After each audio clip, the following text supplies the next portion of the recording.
Hello everybody and welcome back to another part of Let's Play Valiant Hearts The Great War. In the previous episode we finished up chapter 1 and we're now beginning on chapter 2. And I realized that we never took the time to read Anna's diary entries. Oh, but there's only one, so let's read that. The bells all over Paris started chiming at 4 PM and this afternoon it was eerie. Somebody in the street told me it was from the troop mobilization in case Germany declares war. I'll write to father and find out what's going on in Belgium. And we have a couple of others. April 22nd, 1915. Carl is alive. I caught sight of him flying a Zeppelin heading south. We're going looking for him again tomorrow with Anna and Freddy. I know a girl named Anna. Anna. Whatever. April 22nd, 1915. Those freaking shells nearly did it for me. There's no way I'm giving up so close to my goal. Apparently their leader's called Van Dorf. I'm going to get him. Everybody else are just pawns in this game, just like me. And this morning in Ypres, I guess, Van Dorf made us capture some scientists. The army is interested in his work and apparently he'll help Germany win the war. He seems like a nice fellow, but it's hard to find out anything else about him. Van Dorf is keeping him closely guarded. Not a day goes by that I don't think about my Marie and my little Victor. I haven't seen them for 8 months now. I miss them so much. Alright, and that's it. Right, so that stupid pigeon has the key we need to get out of here. So we just wait until he's close and then chuck this rock at him. There we go. Or a piece of coal, I should say. And there's a collectible on that roof, so let's chuck this at that thing so it falls down. And we can use the key to escape, but not for checking for collectibles, of course. We have an inkwell. Ballpoint pens were not developed until 1950-1960s. So soldiers used a quill or nib to write letters. Ink was poured into an inkwell into which, in order to provide enough ink, the quill or nib had to be dipped regularly. How cumbersome. Alright, nothing else here for us, so let's move on. And I hear a girl giggle. Hello lady. And we have a letter from a Belgian civilian in Paris. Dear parents, we fled our land before the German advanced to take shelter in France with the children. Unfortunately, the Germans kept coming forward and Paris is practically under siege. If Paris falls, we shall return home to something or other. Your dear daughter, Mathilde. Oh, hello. It's kind of sweet. But let's move on. Taxis to the Marne. Parisian taxis are requisitioned. And there's a collectible, which is a broken watch strap. A watch strap broken by a motor crank handle. Before battery ignition was developed, motor cars were started by cranking a handle. As the engine sparked into life, the operator had to let go of the handle smartly because the crank handle was now propelled by the engine. Could cause a nasty accident. I'm so glad I don't have to go through that.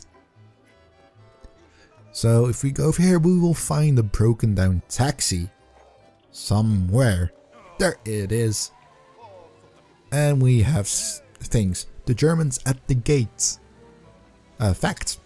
That's what they're called. And we have Taxi to Marne.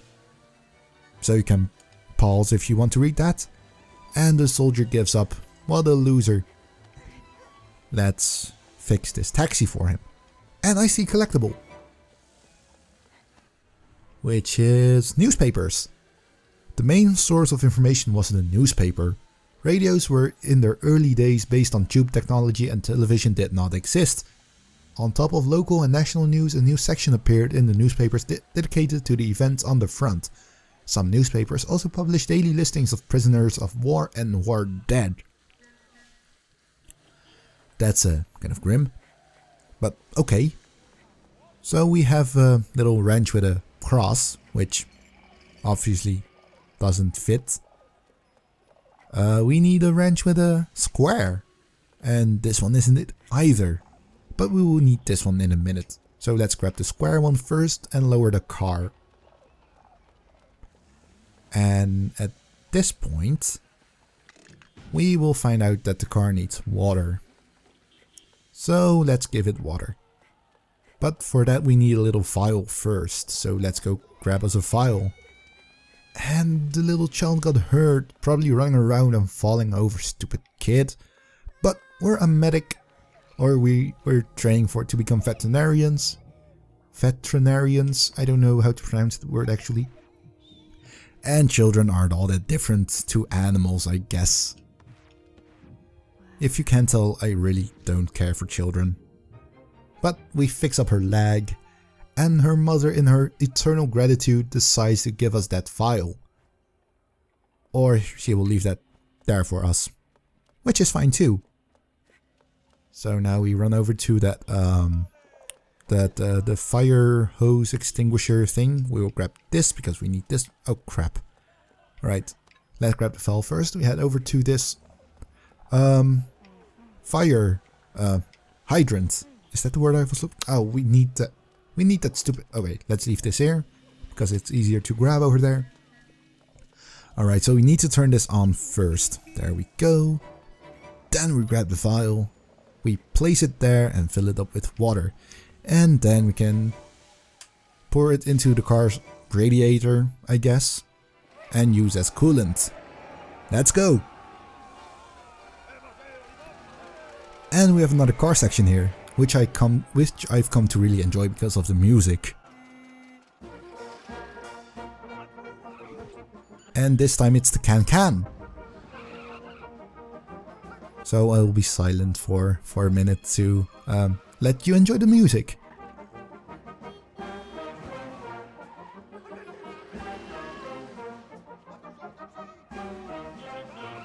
Oh crap!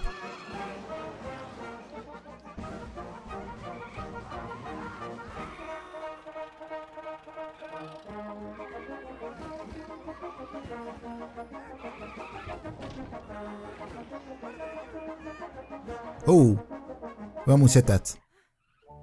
Oh, I hate this part. You frickin' lunatic. You too. Damn lunatics. Learn to drive. Never mind that the music is peaceful. Eee! I'm sorry for that, if that hurt your ears. And we continue with can, which I prefer over what we just heard.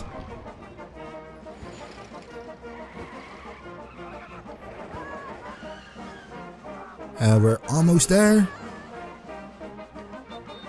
Oh crap. Oh, that didn't happen the first time I did this. Oh, balls, balls, balls, balls, balls, balls, balls. And there we go. Then again, I did die the first car sequence, so... September 7th, 1914.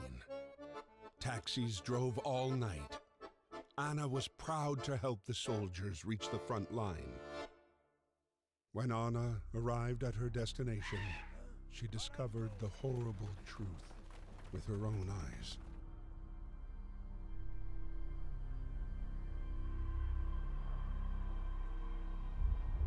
Oh, we're playing. Alright, no collectibles here. And yeah. War. War never changes. Oh boy. Oh, he's crushed by a horse. That's you know, Anna is pretty strong to be able to pull a heavy ass soldier like that from under a horse.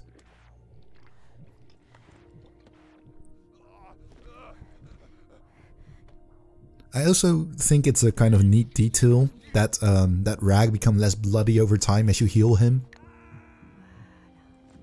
There you go, let's wrap this up. All good. Good as new. You're welcome, buddy.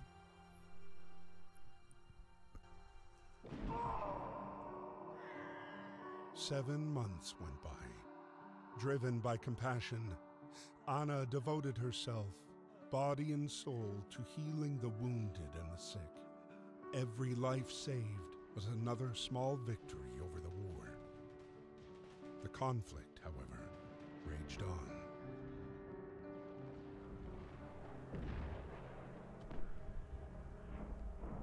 What I noticed during that little cutscene was that there were soldiers in different uniforms, so I'm guessing French and German soldiers kind of stuck together while wounded? I'm not sure. Shrapnel shell remnants. Shrapnel shell remnants? A shell containing lead bullets. Depending on its settings, the shell might explode on contact with the ground, sending its contents flying or in the air for even more destructive results. This scares me. Medics? That sounded Japanese. And we have 3 poor souls who need our assistance. September 7, 1914. The situation is horrific here. Yesterday I was in my warm, cozy apartment, and now I'm in the depths of hell. There are so many dead, so many young lives lost. I managed to save 1 soldier this morning, but there are so many others to tend to. Tomorrow I'll try to get close to the front so I can help those most in need. Anna is a very kind girl. And we have someone here who needs water, so let's grab this. And here's a collectible. It's a mess tin with holes. Both dishes of this mess tin have holes in them. Not hugely practical for eating perhaps, but life-saving for 1 soldier. The mess tin bag was worn at kidney height. When the shell exploded, this mess tin slowed down the searing hot shrapnel in flight, which, although it wounded the soldier, helped him live another day. Mess tins were blackened using smoke to prevent them from glinting in the sunlight. Yeah, you need water. Alright, so let's go inside of this tent. What do we have here? Nothing. A saw. And we have some facts. The hecatomb. And nurses. Alright. You need medical attention. Let's help you.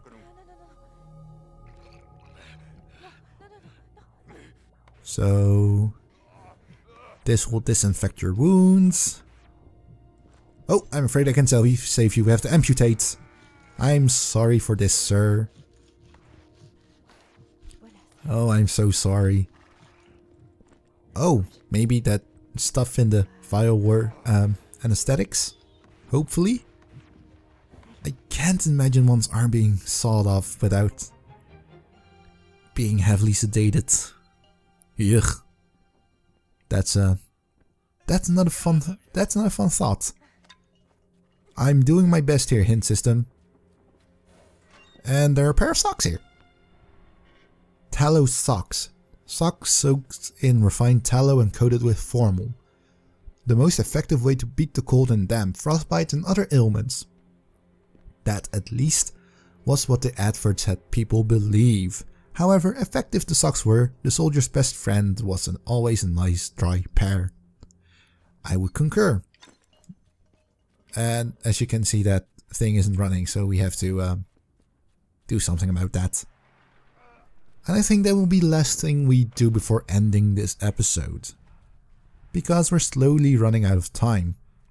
But not before we pick up this thing. The Nurse's Manual. The war effort suddenly required a larger medical corps and there were not enough qualified personnel, so manuals were published and distributed to help volunteers train. The manuals provided a whole host of practical solutions to logistical and medical problems at the front, such as how to make a splint or stretcher using rifles and their straps. Kind of MacGyverish, I guess. And let's pull this, and we have water. Oh, also, remember this tree. It will become important later. He needs a crutch. I will do my best to find him a crutch, but first the soldier needs water. So let's give this to him and end this video. Here you go, sir.